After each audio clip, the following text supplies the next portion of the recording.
Ini yang ini Apa? jendelanya tutup. Dan dipotong kayak gitu. Ini mulai dulu lah. Iya. Oh di sini ya bloknya ya? Di sini atau gimana? Udah mulai nih. Ya, Pak Pras udah diajak? Belum tiket udah biar. Udah. Assalamualaikum. Pak Pras sudah. Masuk. Mana handphone itunya? Pak Pras leadership. Pak Pras sudah. Apa? Leadership semantik apa nih? Judulnya apa? Oh. Wait. Cepet-cepetan poster. Udah di Facebook. Iya. Nanti tolong di repost. Siapa? William. Udah baca nggak? Oke, di repost ya. Bentar. Udah mulai nih? Dika, udah mulai? Udah. Ya, halo, assalamualaikum.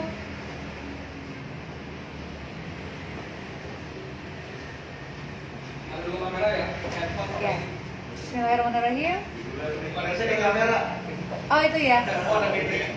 Oh oke.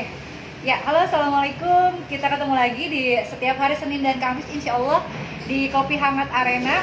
Hari ini Kopi Hangat Arena lebih spesial lagi, tambah spesial lagi, karena biasanya live-nya dari rumah, tapi kali ini karena sudah new normal, kami live dari kedai kopi. Sesuai dengan namanya Kopi Hangat Arena, kami live dari kedai kopi yang bernama Kedai Kafila.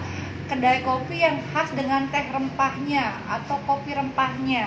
Dan selain itu, di sesi Kopi Hangat Arena hari ini nanti kita kehadiran pembicara yang luar biasa. Beliau adalah Neurosemantic Trainer, juga sebagai Leadership Transformation Coach, akan membahas dan mengupas tentang bagaimana sih mindset kita agar kita bisa melihat apa aja sih faktor-faktor yang menghambat kita untuk maju, ya. Bersama coach dan trainer yang luar biasa, kita pasti banyak sekali para murid-muridnya yang sering melihat karya-karyanya beliau. Beliau sangat humble, beliau luar biasa pengalamannya, dan juga beliau itu juga punya banyak sekali murid dari berbagai macam profesi, ya di sini. Oh iya, masih ada tim. Sekarang kita semakin banyak timnya gitu yang support Kopi Hangat Arena ini. Barusan tadi Mas Dika langsung dari ownernya Kedai Kafila. Dan ada nanti Mas Anka, tadi saya sempat share, Mas Anka itu juga ownernya Kedai Kafila yang support acara Kopi Hangat ini biar lebih maksimal lagi katanya. Sharingnya di kafenya mereka aja di Kedai Kafila. Dan hari ini kita langsung saja kita akan sharing dengan Pak Prastya M. Brata. Sekali lagi, Pak Prastya M. Brata adalah Neurosemantic Trainer dan Leadership Transformation Coach. Bagaimana sih ini kan di kala new normal kali ini, banyak sekali hal yang perlu ini Mas Wildan datang lagi nih, bolak-balik juga gitu. Ya Mas Wildan? Pak Pras. Sudah? Ya. Lagi di settingnya sama teman-teman. Tadi habis coaching KPI, saya kan selain sebagai CEO dari Arena Inovasi, saya juga konsultan KPI. Jadi kami tadi coaching KPI dari klien dulu. Jadi langsung setelah coaching KPI langsung set up persiapan Kopi Hangat. Dan tidak seperti biasanya, sekarang sudah ada lighting-nya, sudah ada kameranya, dan ini juga live selain di IG saya Ira Mohan, juga live di Facebook-nya Kedai Kafila. Jadi kalau misalkan mau lihat saya di sini, masih ada di Kedai Kafila. Dan udah gabung Pak Pras ya? Ya. Bentar, ini sekarang ambil dicek. Nah, jadi saya melihat gitu dengan kondisi yang new normal seperti ini, kita di challenge kalau seperti di hari-hari biasa buka ada. Oh ya, saya melihat gitu dengan kondisi. Halo. Ya, oh iya. Apakah suara saya jelas dan tidak terputus-putus? Iya, kedengeran jelas Pak. Cuman saya ini pakai kamera belakang nih Pak. Jadi ada kamera di sini Pak, ada di IG saya sama di Facebooknya Kedai Kafila Pak. Jadi di syuting juga. Ini Kedai Kafila ini punya Mas Wadika Yanafi? Bukan, Dika Usman Pak. Punya Dika Usman. Punya aku dan punya Mas Anka, 3 orang. Mas Daerah Indra mana? di daerah ini Pak, di daerah Pondok Gede. Nanti Bapak boleh Pak main ke sini Pak, ditunggu sebenarnya. Oh iya. Kan apa hadir di sini nih, cuman karena kondisinya ini COVID nggak berani ngundang Bapak nih. Oh iya. Nanti kalau sudah kelar lah pandemi. Iya ya Pak ya, kalau sudah kelar pandemi, Bapak kami nanti kan kehadirannya di kedai kopi, kita ngopi-ngopi kan, Bapak juga di rumah ada ya Pak, Coffee Corner ya Pak, Rotella. Iya, itu ruang tamu yang disulap sebagai coffee corner. Jadi siapapun yang di situ saya bikinkan langsung dari tangan saya dan gratis. Ah, iya iya. Iya, saya juga pernah ke sana dan tempatnya luar biasa, seru ya Pak ya. Jadi bisa banyak inspirasi yang muncul nih. Ya, nanti Ya. kapan-kapan silakan datang. Iya, iya betul. Kami menantikan nih. Oh ada gema di suara saya ya. Sebentar Ya, mungkin mic-nya. saya di suara Mbak Ira memang kalau dari saya ini bergema dan agak terputus-putus. Oh agak terputus-putus ya. Tapi masih bisa saya tangkap. Oh oke. Iya. Sebentar. Ini mic-nya. Oh Kavila ya. Oke kalau di IG-nya enggak ya Pak ya? Enggak, oke, enggak masalah. Sekarang belum ada masalah sih. Oke. Ya, Pak Pras, ini kita senang sekali Pak Pras bisa hadir di sini, sharing dikit sama teman-teman, apalagi di momentumnya di new normal kali ini Pak. Banyak sekali tantangan yang datang gitu. Biasanya di kondisi normal saja seperti biasa, kalau kita menjalankan usaha, aktivitas itu tantangannya banyak. Apalagi dengan sekarang pandemi, PSBB, segala macam, lebih banyak lagi faktor penghambat. Ya ini apalagi hari ini diskusinya faktor penghambat untuk maju, Pak. Nah,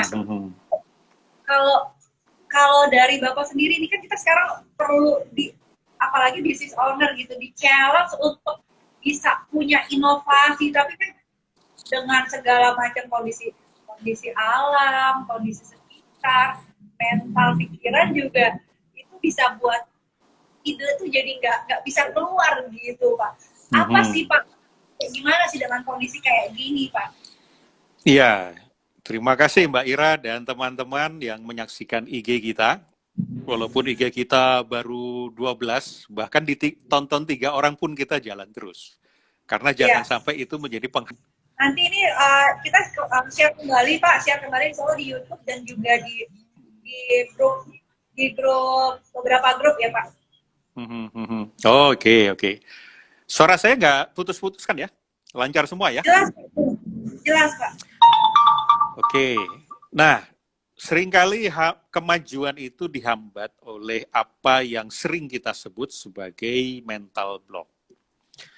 Nah, banyak orang mengatakan bahwa mental block itu harus diapakan, Mbak Ira? Pernah dengar nggak? Mental block itu harus diapakan? Harus dihilangkan, Pak. Dihilangkan, ya. Banyak kemudian orang mengatakan mental block itu harus dihancurkan. Ya, dihancurkan. Padahal sebetulnya mental block itu adalah bagian dari diri kita yang berkonspirasi untuk kepentingan kita. Sehingga jangan kita menghancurkan mental block, tetapi justru disahabati mental block itu.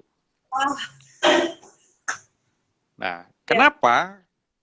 Bayangkan kalau misalnya apa sih yang sering membuat kita terhambat untuk maju yang disebut dengan mental block itu, misalnya perasaan takut, kemudian perasaan malu, kemudian ada trauma-trauma masa lalu, dan seterusnya. Itu kalau kita hilangkan, langsung kita hancurkan, maka kita tidak punya kesempatan untuk menangkap pesan yang mau disampaikan oleh sang mental block. Nah, ada beberapa yang kita sebut sebagai mental block itu ada yang berasal utamanya itu adalah dari belief kita. Belief dari mana sih? Belief itu berasal dari pemikiran yang kita konfirmasi, sehingga itu menjadi keyakinan kita. Dan we will experience what we believe. Kita akan mengalami seperti apa yang kita yakini. Nah, jadi startnya itu dari pemaknaan. Banyak orang mengalami gagal untuk jualan misalnya, nggak perform dalam jualan. Ternyata kalau kita tanya, apa sih makna jualan buat Anda? Ya, jualan itu pekerjaan yang sambilan lah, atau jualan itu pekerjaan yang rendahan, nggak seperti eksekutif. Jualan itu adalah bagaimana saya bisa ngambil duit dari kantongnya pelanggan, dari prospek. Nah, ketika kita memberikan makna kepada sesuatu dan ternyata sesuatu itu membuat kita tidak maju-maju, jangan-jangan yang salah itu adalah di pemaknaan. Nah, ketika kita, padahal makna itu banyak sekali kan, misalnya ini apa ini? Ini bolpen. Ternyata di balik bolpen ini ada berapa makna di sana? Ada berapa meaning tentang bolpen? Bolpen adalah benda yang panjang seperti ini. Nah, ini namanya representational meaning. Saya nggak usah sebut istilahnya ya, langsung saja. Ada yang bilang ini adalah benda yang ujungnya tajam. Ini adalah alat tulis. Ini adalah alat untuk nyolok mata.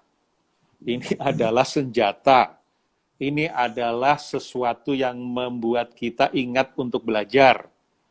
Ini adalah apalagi? Ini adalah sumber kepintaran kita. Oh, macam-macam bisa kita sematkan kepada si bolpen ini. Maka ketika kita misalnya menghadapi sesuatu, berjualan misalnya, jualan itu adalah apa? Selain mendorong terjadinya transaksi, memindahkan uang dari kantong prospek ke kantong kita, tapi kan jualan itu juga punya makna yang lain. Misalnya, jualan itu adalah membantu prospek seseorang untuk menyelesaikan persoalannya melalui produk yang kita persembahkan. Jualan itu adalah gift dari kita, hadiah dari kita untuk orang lain. Kontribusi, melayani. Nah, maka kita punya kebebasan, punya kemampuan untuk memilih makna mana yang mau kita berikan kepada jualan, menjual. Nah, makna yang kita berikan, itulah yang membuat hidup kita terjadi. The meaning you give, the life you live. Nah, ketika ada orang misalnya ngata-ngatain kita, menghina kita, woi kamu tuh goblok misalnya. Nah, kita bisa memberi makna itu sebagai penghinaan, tapi kita bisa juga memberi makna itu sebagai ketidakmampuan orang itu menyampaikan pesan kepada saya sehingga dia hanya mampu mengucapkan kata itu. Atau itu adalah suatu respon dari seseorang atas perilakuku sehingga aku punya kesempatan untuk memperbaiki diri. Nah, itu aja sudah ada tiga meaning, tiga makna yang kita berikan kepada peristiwa kita dikatain. Itu aja sudah tiga meaning mana yang mau kita pilih adalah meaning yang berguna untuk kita, memberdayakan kita, memajukan kita, dan membangun diri kita. Tetapi seringkali tanpa sadar, akibat referensi kita di masa lalu, pengalaman kita di masa lalu, kita dengan otomatis memberikan makna kepada sesuatu yang makna itu justru menghambat kita. Nah, sehingga ketika kita sedang mengalami, kok gue stuck ya, gue nggak maju-maju nih, gue malah mundur nih bisnis gue. Pertama diperiksa adalah makna. Apa makna bisnis? Apa makna produk kita? Apa makna customer? Apa makna tim? Apa makna pekerjaan ini? Jangan-jangan makna yang kita berikan itu tidak membuat kita maju, justru mundur. Nah, ketika makna-makna itu kita konfirmasi, kita setujui, itulah belief. Jadi belief adalah a confirmed meaning. Meaning, makna, pemikiran yang kita setujui. Dan itu yang namanya belief itu perintah kepada syaraf-syaraf kita untuk berbuat sesuatu. Command to our nervous system.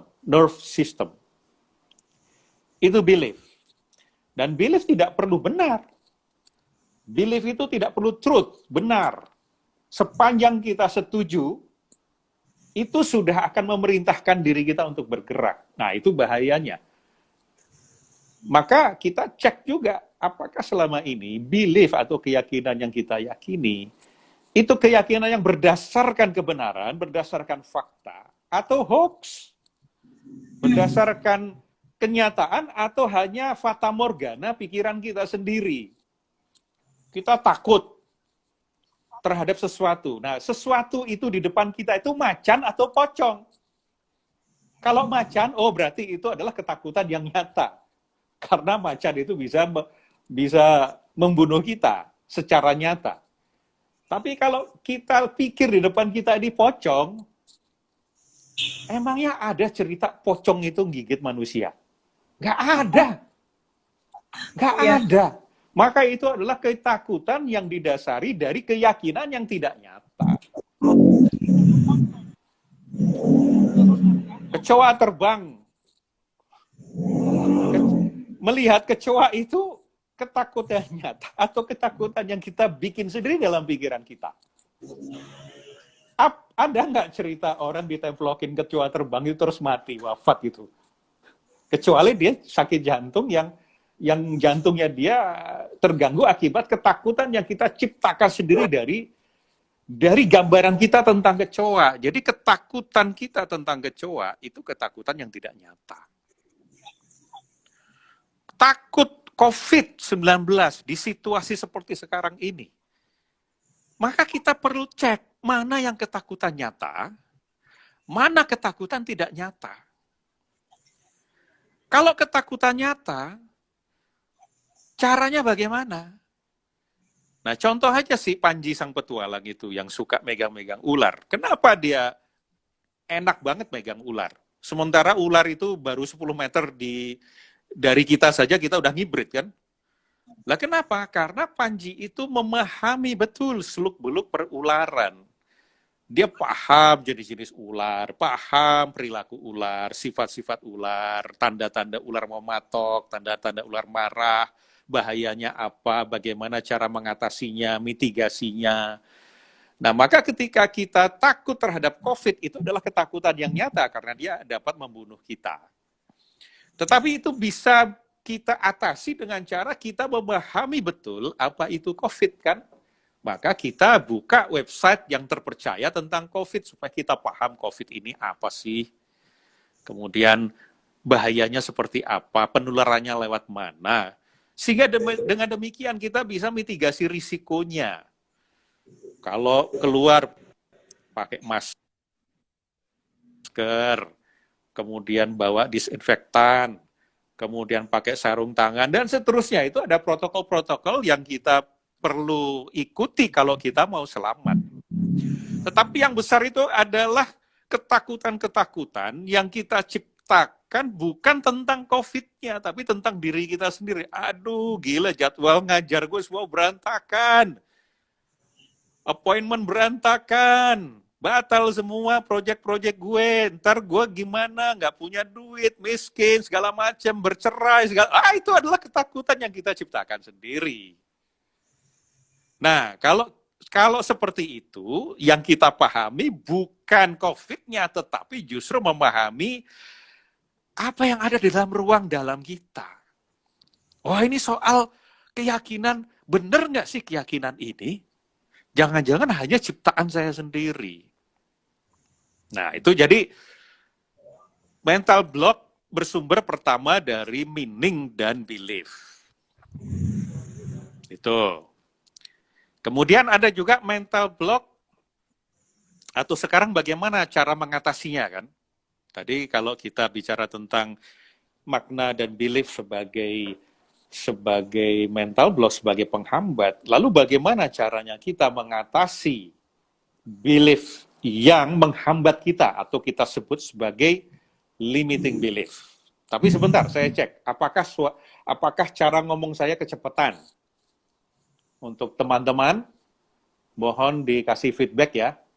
Kalau kecepatan nanti saya lambatkan. Ya, silakan teman-teman tulis di kolom komentar jika kecepatan atau misalkan ada yang mau ditanyakan juga bisa langsung ditulis ya Pak ya. Ya, karena kita di kafe, mari kita sambil minum dulu. Silakan diminum kopinya ya.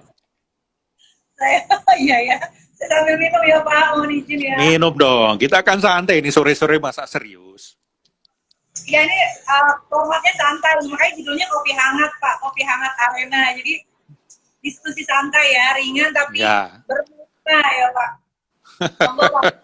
Ya. Selamat datang. Ya. Cara kita untuk mengganti belief kita adalah dengan, sebentar. Apa sih yang menyebabkan sebuah makna, sebuah pemikiran itu menjadi belief? Pertama, kalau pemikiran itu disampaikan oleh orang yang punya otoritas. Kalau yang ngasih omongan itu ustadz kita misalnya, atau bos kita, orang yang kita hormati, atau mentor kita, guru kita, itu dengan cepat akan kita iyakan. Itu menjadi belief kita. Kemudian kalau dia dibungkus dengan framing agama, itu gampang banget kita iyakan. Jadi sesuatu itu dibungkus dengan framing religi, spiritualitas, itu akan mudah sekali masuk ke dalam belief system kita. Yang ketiga, ketika disampaikan berulang-ulang. Suatu kebohongan kalau disampaikan berulang-ulang, lama-lama kita anggap sebagai kewajaran dan kebenaran. Yang keempat, kalau dia ada di sebuah buku yang dijadikan referensi. Nah, pemikiran-pemikiran yang dibukukan itu derajat pengaruhnya akan meningkat. Makanya kita kalau ingin mempengaruhi orang lain dengan pemikiran-pemikiran dan pengetahuan kita, ya kita banyak-banyak nulis buku supaya buku kita nih mudah lebih dipercaya sama orang. Yang keempat, ketika disampaikan dalam keadaan yang fokus dan punya intensitas emosi yang tinggi. Peristiwa-peristiwa yang emosional itu akan lama dan akan dalam teringat oleh kita.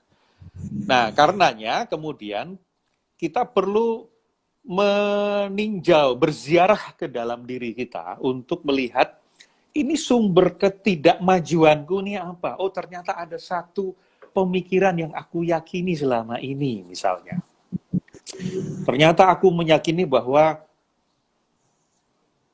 berbisnis itu derajatnya lebih rendah daripada menjadi pegawai negeri, karena mulai dari kakek buyutku sampai kakekku sampai orang tuaku sampai sekarang itu kami di rumah itu semuanya pegawai negeri. Nah, itu kan punya referensi orang yang berpengaruh kepada kita sehingga kita meyakini bahwa pegawai negeri itu derajatnya lebih tinggi daripada profesi yang lain. Bisa saja seperti itu.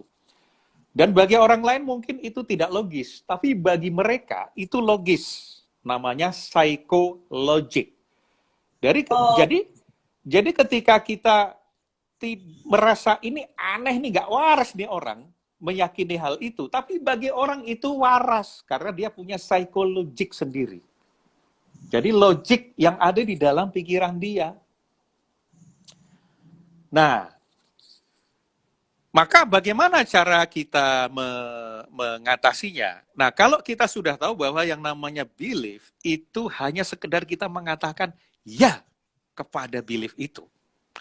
Maka kita bisa membuat sebuah belief keluar dari diri kita, kemudian dia hanya sekedar pemikiran biasa. Dengan cara mengatakan no, tidak, kepada dampak-dampak dari belief kita yang menghambat tadi. Itu ada ilmunya, ada protokolnya, prosedurnya. Kita perlu dengan suatu state itu suatu perasaan yang kuat untuk mengatakan tidak kepada belief lama, kemudian ya kepada belief baru. Jadi sebelum kita mengganti belief lama dengan belief baru, kita tentukan dulu belief baru kita. Nah, kalau kita kesulitan untuk menggantinya atau menemukannya, nah inilah pentingnya kita punya coach atau datang kepada seorang coach supaya kita di coach. Karena coach itu akan membantu kita mendampingi perjalanan diri kita ke dalam diri kita menemukan blank spot kita, wilayah-wilayah tersembunyi kita. Transformational coach atau meta coach. Bukan coach bisnis yang performance coach ya. Nah, itu satu. Satu aja udah makan waktu 20 menit kita ini. Ya. Kemudian, apalagi yang membuat kita ini menjadi terhambat oleh mental block itu. Nah, mental block berikutnya berupa yang namanya intention, ketiadaan intention atau niat. Intention. Maka jangan-jangan kita males bisnis atau persoalan di bisnis kita selain belief tadi, selain makna tadi, juga jangan-jangan kita nggak punya intensi yang kuat untuk mensukseskan bisnis kita. Kenapa? Karena kita tidak melihat apa pentingnya bisnis itu bagiku.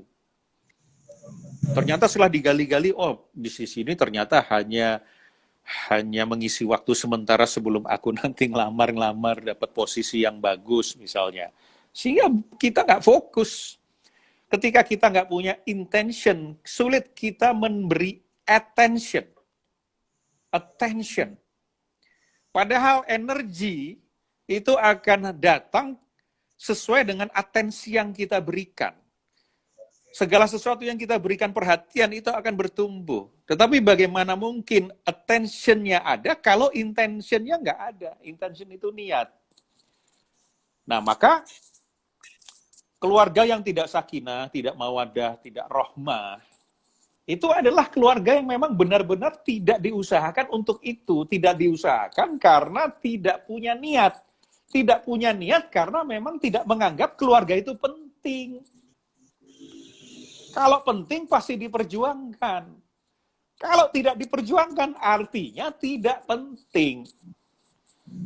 Nah, jadi yang kedua adalah bagaimana kita memiliki niat yang kuat. Intention. Highest intention. Caranya adalah dengan bertanya. Yang mau kulakukan itu penting nggak? Nah, ini perlu jawaban jujur kan? Ya penting sih. Nah begitu ada kata sih berarti nggak terlalu penting. Penting. Oke. Apa pentingnya? Ya pentingnya. Ya misalnya kita simulasi. Saya tanya kepada Mbak Ira. Ya. Membesarkan arena ini penting nggak? Penting, Pak. Nah, apa pentingnya? Arena ini sama dengan visi akhirat saya, Pak. Calling, Pak. Jadi saya ingin visi akhirat saya ingin Rasul itu tersenyum bahagia dengan apa legasi yang saya tinggalkan. Arena sama dengan legasi saya gitu, Pak. Melalui ilmu yang bermanfaat. Kalau saya udah males, udah mulai down, saya mikir gitu. Saya masa mau dilihat Rasul kayak begini sih gitu. Jadi itu pentingnya buat saya, Pak. Oke, jadi ketika ini sudah menjadi legacy dan Rasul tersenyum, itu penting bagi Mbak Ira. Iya. Apa pentingnya? Ya, saya jadi bagian dari barisan Rasul gitu, berarti saya menjalankan apa yang diajarkan Rasul. Pak, saya ingin ada di barisan Rasul. Dan menjalankan apa yang diajarkan Rasul dan menjadi barisan Rasul itu penting. Iya. Apa pentingnya? Itu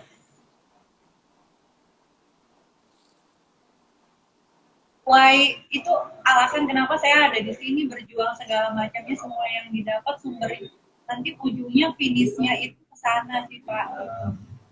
Kenapa saya ada di sini itu saya Apa yang terjadi ketika bersama Rasul nanti?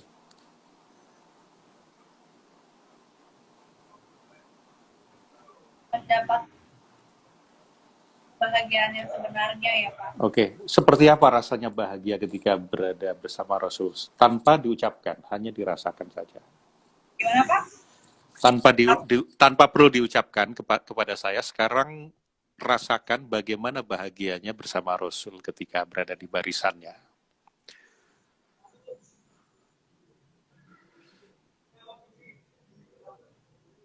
Oke. Dan rasa bahagia ini, kalau dibawa sekarang ketika kita sedang ber-IG live, ini adalah bagian dari perjalanan menuju ke sana ya. Ya betul Pak. Dan apa yang membedakan Mbak Ira barusan, ini sekarang ini, dengan 1 jam yang lalu? Saya kalau udah calling itu, kalau 1 jam yang lalu saya lebih ke arah menyelesaikan jadwal yang sudah saya buat. Tapi dengan sekarang Bapak calling satu hal yang penting buat saya gitu, itu jadi dalam sekali gitu artinya gitu. Pokoknya saya bergetar dan ini saya udah hampir mau nangis gitu. Dan perasaan ini ketika dibawa untuk menjalani hari besok, lusa, ketika menjalankan arena, seperti apa jadinya? Jadi lebih powerful lagi ya Pak. Jadi ini nggak semata-mata, ya ini arena ini kan training consultant, ini bisnis, tapi tidak semata-mata itu saja, tetapi ada value yang saya masukkan di situ gitu. Ini tujuan akhir saya gitu. Ini tujuan akhir saya gitu. Nah, perasaan Mbak Ira saja itu menembus batas kita, sekarang saya merinding. Artinya sampai ke diri saya. Nah, itulah kekuatan dari intention yang membuat kita tidak mau jatuh ketika banyak masalah melanda, menghambat kita. Itu kekuatan intention. Dan intention itu adalah attractor, penarik energi yang sejalan dengan intensi kita. The energy flows where attention goes as directed by intention. Nah, nomor 3. Tadi nomor 2 ya. Yes. Nomor 3, itu jangan-jangan kita punya masalah dengan self-concept kita. Yang menghambat kita itu adalah self-concept kita. Kita tidak bisa membedakan antara nilai diri, harga diri, dengan percaya diri. Seringkali kita merasa bahwa harga diri kita itu ditentukan oleh segala sesuatu di luar diri kita. Ditentukan oleh pakaian kita, ditentukan oleh kendaraan kita, ditentukan oleh jumlah duit yang kita punyai, ditentukan oleh pencapaian target-target sales kita, ditentukan oleh lingkungan kita, ditentukan oleh pengalaman gagal berhasil kita. Wah, gue ini gagal, jadi gue ini harga diri gue jatuh. Gue ini pernah bercerai, jadi harga diri gue jatuh. Gue sampai usia seperti ini, gue masih belum dapat pasangan sehingga gue nggak bernilai. Tidak. Itu hanya kaitannya dengan percaya diri saja. Dan percaya diri itu sesuatu yang wajar. Percaya diri itu terjadi, ketidakpercayaan diri itu terjadi kalau kita tuh tidak punya skill dan pengalaman. Saya ini percaya diri nyanyi di depan Anda. Tapi saya tidak percaya diri nyanyi di depan panggung Indonesian Idol. Kenapa? Karena skill saya belum sampai ke level Indonesian Idol. Wajar nggak saya nggak percaya diri? Wajar, dan itu nggak apa-apa. Tapi ketidakmampuan saya untuk bernyanyi di panggung Indonesian Idol itu tidak menurunkan harga diri saya karena saya adalah makhluk yang diciptakan oleh Sang Maha Sempurna untuk tujuan-tujuan yang sempurna, sehingga ciptaan Sang Maha Sempurna pasti sempurna. Kita ini makhluk yang sempurna, atin. Manusia diciptakan dalam bentuk yang sebaik-baiknya. Kita ini sempurna, sudah diberikan bodi, tubuh, panca indera, pikiran, perasaan, akal, sempurna untuk kita beroperasi di dunia. Tapi masalahnya karena ketidaktahuan kita menjadikan diri kita zombie. Menjadikan diri kita kadal. Binatang ekonomi hanya sampai di situ, tidak jadi manusia kita ini. Kita tidak menggunakan akal kita. Akal kita itu punya 3 fungsi. 1, untuk berpikir. Untuk bertanya. Yang kedua, untuk mencipta. Menciptakan solusi dalam pikiran kita. Ketiga, untuk memberitahu tentang norma dan etika. Sehingga kalau kita punya masalah, kita hanya menyerang, kita hanya diam, kita hanya lari. Kita ini hanya beroperasi setara kadal. Reptilian brain. Kalau punya masalah, kita ini cuma baper, marah-marah, nangis. Kita beroperasi setara asu. Asu itu mammalian brain. Apalagi kita kerja keras yang malam, workaholic, tapi hanya dapat itu saja. Nggak ada makna. Nggak ada membantu orang, kita itu beroperasi setara zombie, jauh lebih bawah lagi. Nah, kalau mau jadi manusia, maka kita perlu tafakur, kita perlu kreatif, create solution in our mind, kalau ada masalah, dan kita memegang etika dan moral, itu baru kita beroperasi sebagai manusia. Nah, karena kita ini makhluk yang berharga, maka harga diri saya ini tidak ada kaitannya dengan kegagalan saya. Yang gagal itu bukan saya. Yang gagal itu tindakan-tindakan saya, bukan saya. Apalagi sampai kita percaya pada iklannya BMW, you are what you drive. Begitu naik Alia ketemu sama BMW, wah kita itu cuma nggak percaya diri, so nggak apa-apa, wajar. Tetapi ketika kita nggak percaya diri, tapi kita punya harga diri, nah ini penting. Saya percaya diri ngomong tentang neurosemantics, seperti sekarang ini. Tapi saya tidak percaya diri menerbangkan pesawat terbang. Kenapa? Saya nggak punya skill dan pengalaman menerbangkan pesawat terbang. Wajar nggak kalau saya nggak percaya diri? Wajar. Harga diri jatuh? Enggak. Karena harga diri saya sebagai manusia itu tetap. Nah, karena saya menyadari harga diri saya, maka walaupun saya sekarang tidak percaya diri, saya mau yakin. Give me 1 year. Beri saya waktu 1 tahun. Saya akan belajar menerbangkan pesawat terbang. Maka saya yakin, 1 tahun lagi, saya pasti bisa menerbangkan pesawat terbang. Itu namanya self-efficacy. Jadi kita kenal 3 hal. Self-esteem, harga diri. Self-confidence, percaya diri. Self-efficacy, keyakinan diri di masa depan, kita akan berhasil. Self-confidence kaitannya dengan masa lalu. Ketidakadaan skill dan pengalaman. Jadi wajar kita tidak percaya diri. Dan tidak apa-apa. Terima saja kita tidak percaya diri. Tetapi jangan sampai kita tidak punya harga diri, nilai diri. Kita ini bernilai, kita ini sempurna. Maka gunakan nilai kita dan kesempurnaan kita untuk menerima ketidakpercayaan diri, karena itu tidak mempengaruhi harga diri kita, dan kita akan belajar. Nanti kita akan berhasil. Nah, itu namanya self-efficacy, keyakinan diri di masa akan datang kita akan berhasil. Nah, sekarang cek.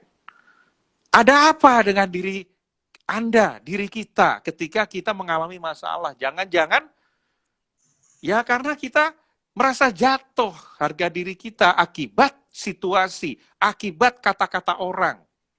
Apaan lo, Arena, dari dulu gitu-gitu aja, ngapain lo? Udahlah, mendingan lo kerja yang lain. Kemudian harga diri kita jatuh. Wah, itu salah siapa? Ya kita sendiri. Karena tidak dapat membedakan antara self-esteem, self-confidence, dan self-efficacy. Udah berapa tuh? 4 ya? Ya, Pak. Meaning, intention, self. Self konsep. Self concept ya. Yang keempat, boleh jadi karena kita tidak memiliki ownership terhadap pikiran, perasaan, ucapan, tindakan kita sendiri, sehingga seperti kita ini menyerahkan kuasa kepada orang lain atau kepada situasi untuk mempengaruhi pikiran, perasaan, ucapan, dan tindakan kita sendiri. Jadi kita seperti tidak punya power. Namanya power zone. Power zone itu adalah what we think, what we feel, what we speak, and what we do, itu adalah dalam kendali kita. Jadi kita seperti tidak punya kendali terhadap diri kita sendiri. Makanya kita gampang banget jatuh, gampang banget dengar kata-kata orang, percaya kata-kata orang. Nah, maka caranya adalah kita memiliki ownership terhadap pikiran, perasaan, ucapan, dan tindakan kita sendiri, bahwa ini adalah pilihanku, keputusanku. Nah, ciri-ciri orang yang suka atau tidak punya power zone adalah sering mengucapkan kata harus. Saya harus sukses, saya harus belajar. Lu siapa yang mengharuskan? Ya kan kata orang, kata lo gimana?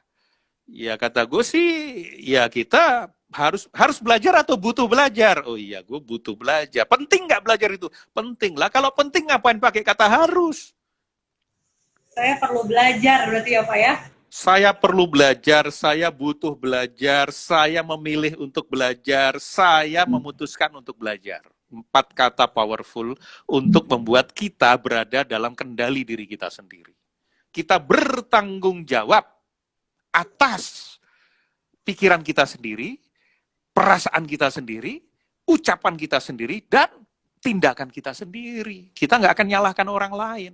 Orang yang sering nyalahkan orang lain, finger pointing, blaming, itu dia nggak punya power zone. Dia nggak menyadari bahwa dia itu diberikan Tuhan kemampuan untuk menjadi khalifah bagi pikiran, perasaan, ucapan, dan tindakannya sendiri.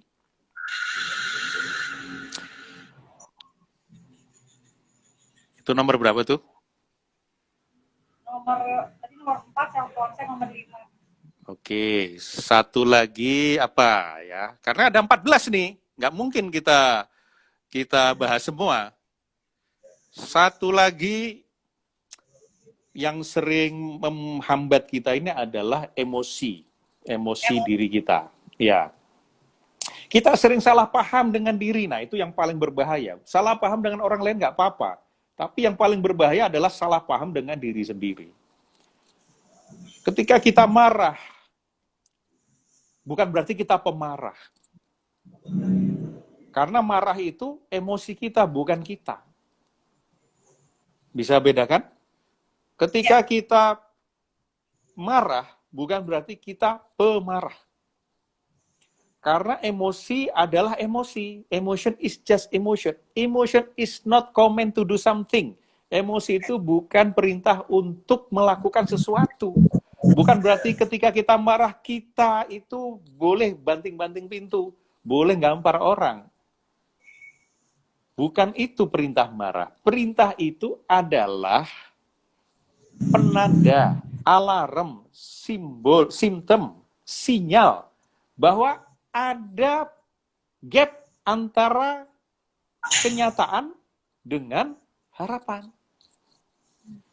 Maka ketika kita tahu diri kita marah, jangan fokus kepada marahnya, apalagi menghilangkan marah, menghilangkan gusar, menghilangkan pusing, menghilangkan stres, menghilangkan rungsing dengan minum-minum, dengan yang dihilangkan emosinya atau rasanya. Bukan, tapi justru kita terima rasanya, kita peluk dia, izinkan diri untuk marah, untuk sedih, untuk kecewa, untuk jijik. Itu semua bermanfaat buat kita kok, memberikan pesan. Nah, kemudian setelah itu baru kita tanya, apa pesanmu wahai marah? Ya, karena ada value-mu yang dilanggar sama orang lain. Kamu berharap bahwa dia itu tidak mengucapkan kata-kata itu, karena menurut nilaimu, kata-kata itu adalah kata-kata orang yang levelnya rendah misalnya. Kata-kata yang menghina. Oke, terima kasih ya. Ucapkan terima kasih kepada sang marah. Dan kemudian, oke, aku ingin memberi pelajaran kepada orang itu, tetapi aku ingin berbicara dengan tenang supaya maksudku sampai kepada dia. Boleh nggak kamu menimbulkan rasa tenang kepadaku? Kita berdamai dengan diri kita sendiri, dengan perasaan kita sendiri. Bukannya kita bully perasaan kita. Lu kenapa sih kok marah? Lu diem kenapa sih? Lah, sama diri kita aja kita terasing, nggak kenal kok. Nah, setelah kita paham pesan baiknya, kemudian kita minta kerjasama untuk memberikan pesan yang memberikan emosi atau perasaan yang kita butuhkan, nanti dia akan muncul. Ucapkan terima kasih lagi, terima kasih ya. Kamu membantuku untuk bicara dengan tenang. So, kalau kita paham diri kita sendiri, seperti halnya Panji sang petualang tadi, paham tentang ular-ular. Nah, ini sudah 5 ya? Ya. Ya, sudahlah, kita cukupkan saja 5 dulu, kita ngobrol, ada pertanyaan atau apa gitu? Ya, Pak. Ya, langsung ke pertanyaan ya, Pak ya. Wah, ini udah banyak teman-teman nih. Tadi dari Mas Kunwardana, Pak. Jadi kan tadi Bapak bilang bahwa bisa jadi itu wrong belief. Tapi kan kalau semua orang menyatakan itu iya dan orang mengiyakan atau lingkungan juga mengizinkan itu, diri juga mengizinkan itu, bagaimana dong kita tahu kalau itu wrong belief, Pak? Nah, pertama kita perlu tahu apa yang itu membuat wrong. Nah, tentunya ada satu keyakinan lebih besar lagi, namanya frame lebih besar. Baik. Nah, rujukannya apa? Rujukannya entah aturan, undang-undang, ayat Quran, budaya, apa yang lebih besar lagi, yang menjadi referensi, yang mengatakan, dan itu disepakati bahwa ini salah atau benar. Koruptor nyolong duit perusahaan untuk menjadi kaya, benar nggak? Benar menurut dia. Dia punya maksud baik kok untuk jadi kaya. Apa yang salah dengan kaya? Dengan kaya dia bisa menghidupi keluarganya, memberi nafkah kepada keluarganya. Apa yang salah dengan itu? Tetapi dari payung frame hukum itu salah. Dari norma itu salah. Dari agama itu salah. Maka dengan menggunakan kriteria itu, menggunakan rujukan itu, apa konsekuensinya terhadap perbuatannya? Bukan kepada orangnya, karena orangnya mampu mengubah perbuatannya. Ini challenge yang paling besar. Bagaimana kita bisa memisahkan antara being dengan doing, memisahkan antara orang dengan perilaku. Di manajemen juga begitu kan, ketika kita mau meningkatkan performance seseorang melalui pemberian feedback atas kinerja dia, appraisal dia. Nah, apa yang kita akan kepada dia? Kita pisahkan dulu kan antara orang dan perilaku. Karena perilaku kaitannya dengan KPI. Orang apa KPI-nya? Nggak ada. Tapi perilaku ada KPI-nya. Maka kita gunakan untuk mengubah perilaku dia dengan KPI dia dan catatan performa dia. Artinya yang kita bicarakan adalah perilakunya, bukan orangnya. Maka kita kan akan ngomong kepada dia bukan, lu bulan ini kok males ya? Kok lu mulai males-malesan ini? Jadi performance lu seperti ini sekarang. Nggak mungkin seperti itu toh. Yang kita lakukan adalah kita ambil fakta, kita ambil data, kita ambil standar, kemudian kita sampai kepada dia, bro, ini coba lihat ya, bulan ini menurut catatan, lo ini sudah terlambat 5 kali. Ya. Keterlambatan lo berkisar antara 5 menit sampai 2 jam. Coba lo lihat. Nah, menurut lo, kinerja lo ini apa maknanya buat lo? Ya biar aja dia sendiri yang ngomong. Lu mau seperti ini? Ya nggak mau, bro. Oke, kalau lu nggak mau, lu pengennya kayak apa? Ya bulan depan gue pengen perbaiki. Sampai seberapa dikatakan itu udah baik? Ya pokoknya gue zero absence, bro. Oke. Nah, buat jadi zero absence ini penting nggak buat lo? Penting, bos. Apa pentingnya? Nah, kayak tadi kan, sampai kita bisa membantu dia menemukan the highest intention untuk dia itu bekerja itu dengan zero absence. Nah, kalau sudah dapat, itu sumber motivasi dia. Nah, oke, kalau gitu, apa yang mau lu lakukan? Lu punya sumber dayanya nggak? Untuk membuat diri lu tuh menjadi zero absence. Apa langkah-langkahnya? Langkah pertama apa? Dan itu kapan lu mau lakukan? Ada orang siapa yang mau lu minta bantu? Apa gue sebagai atasan lu bisa gue bantu buat lu? Biarkan dia yang ngomong. Itu kalau kita mampu membedakan antara being dan doing. Lah kalau kita tidak mampu membedakan being dan doing, ya selesai. Nah, gitu. Lebih ke arah being dan doing-nya kita bedakan dulu ya. Oke, Pak. Lalu pertanyaan kedua nih, Pak. Kita agak ngebut, mohon izin ya, Pak, karena waktunya hanya 1 jam nih. Ya jangan sampai jangan sampai 2 jam.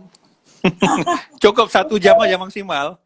Ya, kalau 2 jam itu trainingnya Pak Pras aja langsung nanti Pak Pras ada nanti bisa lihat di IG-nya Pak Pras ya, teman-teman ya. Nah, ini pertanyaan Mas Rangga, Pak, bagaimana ngelola self-concept agar law of attraction dapat diasah hingga aura positif kita itu dapat terpancar ke sekitar, Pak? Mengelola self-concept. Ini soal the law of attraction ya? Ya. Sebetulnya jadi kalau yang saya pahami tentang the law of attraction itu tidak, jadi akan bekerja ketika dia sudah sampai level emosi. Bukan hanya sekedar membayangkan visualisasi kan. Kalau di buku Rapid Manifestation itu, saya agak lupa siapa pengarangnya kan mengatakan bahwa ketika kita hanya afirmasi saja, maka tingkat keberhasilan kita 10%. Kalau kita sambil afirmasi, kemudian kita juga membayangkan visualisasi hasil akhirnya, itu naik jadi 55%. Tapi kalau kita sambil afirmasi, kita membayangkan visualisasi, sambil kita merasakan seolah-olah itu memang sudah terjadi, dan dengan rasa itu kita bawa untuk bekerja, itu akan mendekati 100%. Nah, tetapi dalam konsep saya, akan lebih full lagi kalau bukan hanya emosi itu berasal dari visualisasi, tetapi ketika dia mampu memberi makna yang tinggi dan intensi yang tinggi. Intensi tadi kayak Mbak Ira tadi kita simulasikan, sehingga mendapatkan sesuatu yang kita melakukan itu natural atau dibuat-buat, Mbak? Natural, saya kaget loh pertanyaan. Natural kan? Natural. Nggak ada rencana. Nah, maka bagaimana supaya kita mendapatkan rasa yang natural itu, bukan rasa yang dibuat-buat, rasa yang akibat kita itu terlekat dengan tujuan kita. Mendapatkan yang kita ingin tarik melalui the law of attraction itu. Nah, ini bedanya. Self-concept itu adalah, yang pertama adalah kita menyadari bahwa diri kita adalah makhluk yang sempurna. Kemudian kita paham sekali dengan siapa kita, misi hidup kita, penciptaan kita, tujuan-tujuan penciptaan kita, siapa diri kita, dan apa itu pikiran kita, perasaan kita, ucapan kita, tindakan kita, dan keinginan kita. Maka ketika kita,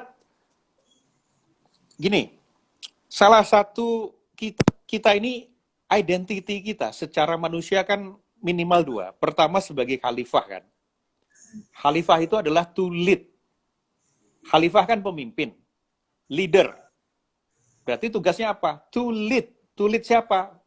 Yang pertama adalah to lead ourselves. Ya. Our thinking, our feeling, our speaking, our behaving. Yang kedua sebagai hamba. Abdul sebagai hamba. Bahasa Inggrisnya servant. Berarti apa kerjaannya? To serve. Nah, ketika kita menyadari bahwa diri kita ini adalah to serve, dan untuk serve kita perlu punya skill dan knowledge, dan dengan skill dan knowledge itu kemudian kita merasa yakin mampu melayani, memberi nilai tambah kepada orang, sehingga dengan nilai tambah itu, orang itu mau menukarkannya dengan uang kepada kita. Beda kan dengan rasa ketika kita itu ingin menarik duit orang itu, menarik cita-cita kita, saya pengen mobil, saya pengen rumah, saya pengen ini, saya pengen itu, tetapi kita terlekat, kita menjadi hamba dari harapan kita sendiri. Kita menjadi hamba dari keinginan kita sendiri, bukannya kita yang memimpin keinginan-keinginan kita. Nah, beda kan tadi? Rasanya akan beda. Nah, kita nggak sempat ngomong banyak lah tentang ini, tetapi dua hal ini saja, itu adalah dua self-concept yang berbeda. Nah, sekarang silakan pilih. Mau mengaktifkan the law of attraction ala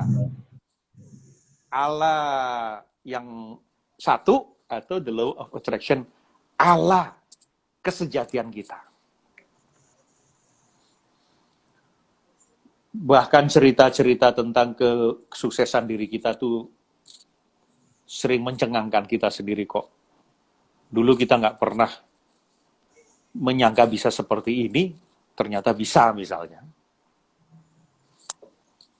Oke. Ini kita sudah berapa menit, karena nanti tiba-tiba kita akan putus. Ya, ini saya habis ngecek Pak, nanti mungkin sekitar 5 sampai dengan 10 menit lagi. Nah, satu pertanyaan terakhir Pak, teman-teman Ya. kalau ada silakan, tapi saya sih mau tanya ini Pak. Bagaimana sih Pak tipsnya yang di kondisi saat ini Pak, di kondisi new normal? Saya balik lagi nih, kenapa saya juga menyemangati selain tadi intention saya tentang visi akhirat saya, tapi saya juga ingin ini jadi wadah untuk teman-teman yang melihat di sini biar tetap survive, biar tetap teman-teman bisa kreatif gitu. Di kala sekitar itu mengatakan bahwa wah ini terdampak nih bisnis, itu jadi kan semua orang bilang kayak gitu Pak, ini terdampak, wah PHK di mana-mana, wah PSBB, wah ini itu, semua orang mengiyakan gitu. Bagaimana kita bisa muncul jadi campaign untuk tapi kita perlu menghilangkan itu dulu tuh Pak. Bagaimana Pak? Ya, kita ini kan beroperasi di dunia ini bukan dari realitas, tetapi peta di dalam diri kita tentang realitas itu. Artinya kita selalu menggunakan map peta kita, map perception, map of perception, layar persepsi kita, untuk menavigasi diri kita menelusuri dunia ini. Jadi kita nggak, kayak misalnya ketika ada orang ngomong kepada kita, oh anjing lo. Nah, respon kita itu bukan kepada kata anjing lo, tapi makna yang kita berikan kepada kata anjing lo itu kan, apakah itu penghinaan, ataukah itu inkompetensi dia, atau sebagai sarana untuk introspeksi. Nah, itu semua kan kita yang bikin di dalam layar pikiran kita. Nah, seringkali layar pikiran kita ini berkabut. Dan kabut itu tercipta sejak kita kecil. Oke. Ketika kita jatuh, kepentok meja, kemudian mama kita meluk kita, ngusap-ngusap kepala kita sambil mukul itu meja. Meja nakal. Nyalain meja. Nah, nyalain meja. Akhirnya si anak itu punya kesimpulan, oh ternyata kalau ada apa-apa sama gue sakit, yang salah bukan gue, yang salah orang lain, yang salah situasi. Makanya terjadi blaming di sana. Nah, akhirnya blaming itu menjadi pola pikir terbawa sampai besar. Ketika berbisnis, ya nggak mau tanggung jawab, lempar tanggung jawab, tunjuk sana, tunjuk sini. Nah, karena apa? Pikirannya sudah berkabut. Okay. Nah, ada 14 macam penyebab pikiran itu berkabut. Mungkin nggak sempat satu-satu. Izin Pak, ini waktunya sudah hampir habis, jadi 14 gitu. Terima kasih banyak 14 macam itu, nanti silakan ikut trainingnya Pak Pras. Kalau lihat di IG-nya Pak Pras akan ada trainingnya. Terima kasih banyak teman-teman. Pak Pras, assalamualaikum. Terima kasih.